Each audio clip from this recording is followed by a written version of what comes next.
This week in East Brunswick, the observance of Youth Art Month began with the opening of a student art display at the library. Works from all township schools, from elementary through high school, will be on display through March 31st. A reception will be held at the library on Sunday, March 28th at 2 o'clock for all students whose work was chosen for display. Stop in at the library and enjoy this fine exhibit.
Now I'm going to adjust the voice again to go with that pitch.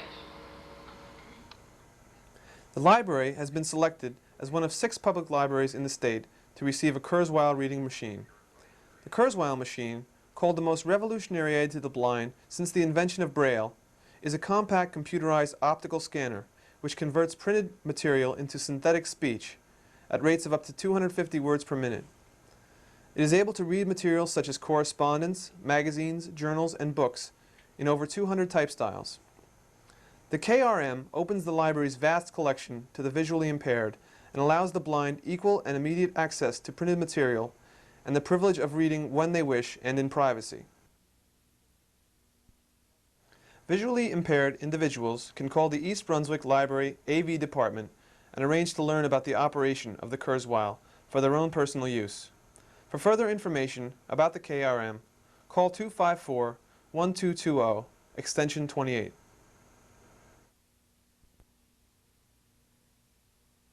I will be available at the library in East Brunswick. For further information, please contact the library. You can make an appointment to learn to use this by calling 254-1220. I will repeat at 254-1220. Thank you for listening.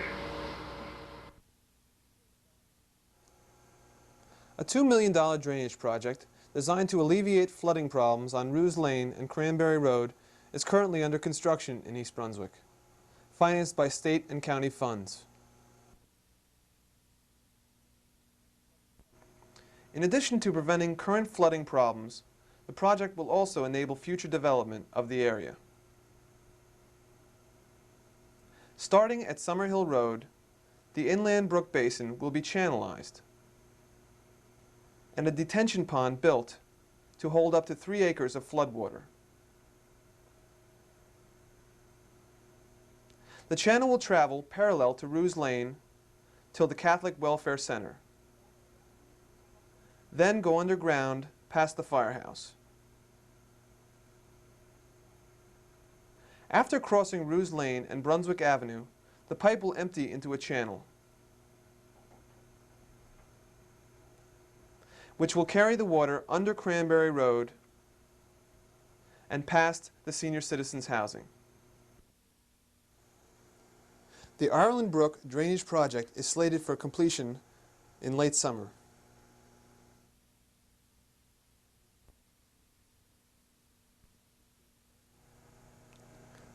This week's Township Council meeting continued the ongoing discussion concerning the PSE&G gas pipeline through East Brunswick. The conflict between the designated PSE&G route and an alternate route proposed by the Council remains unresolved. Next, Betty Richter, Township Housing Specialist, Dr. Howard Felt, and Attorney Joe Safford went over various aspects of the Rent Leveling Board's proposal to the Council for changes in the Township's rent leveling ordinance. Later, during the public portion of the meeting, Eric Katz, President of the East Brunswick Tenants Association, had these comments. We talked extensively about the definition of capital improvement, and I'm glad to see that such involved discussion took place, because the Rent Leveling Board never went into it in any depth whatsoever. And that was one point that was brought up continuously, that a lot of these things would have to be the burden of the Rent Leveling Board to determine and to evaluate. Well, from my limited experience with the Rent Leveling Board, from watching them and listening, there was no interest taken whatsoever, other than by the informed public who initiated questioning and initiated points that were then discussed. Generally speaking, whatever the landlords presented was taken at face value and hurriedly passed, with no discussion whatsoever on part of the board. Very little, if any. Okay, so I think it behooves the town council to take as much time as they have and to really set a precise definition of capital improvement if you're going to use it, because you can't leave it up to the Rent Leveling Board. My last thing is, many of you are aware that I'm stepping down as president of the Tenants Association, and I would like to take this opportunity to thank the town council, Mayor Fox, Betty Richter, Mrs. Kiss, for all these cooperation and courtesy that they've extended to me in the last 2 years. Thank you.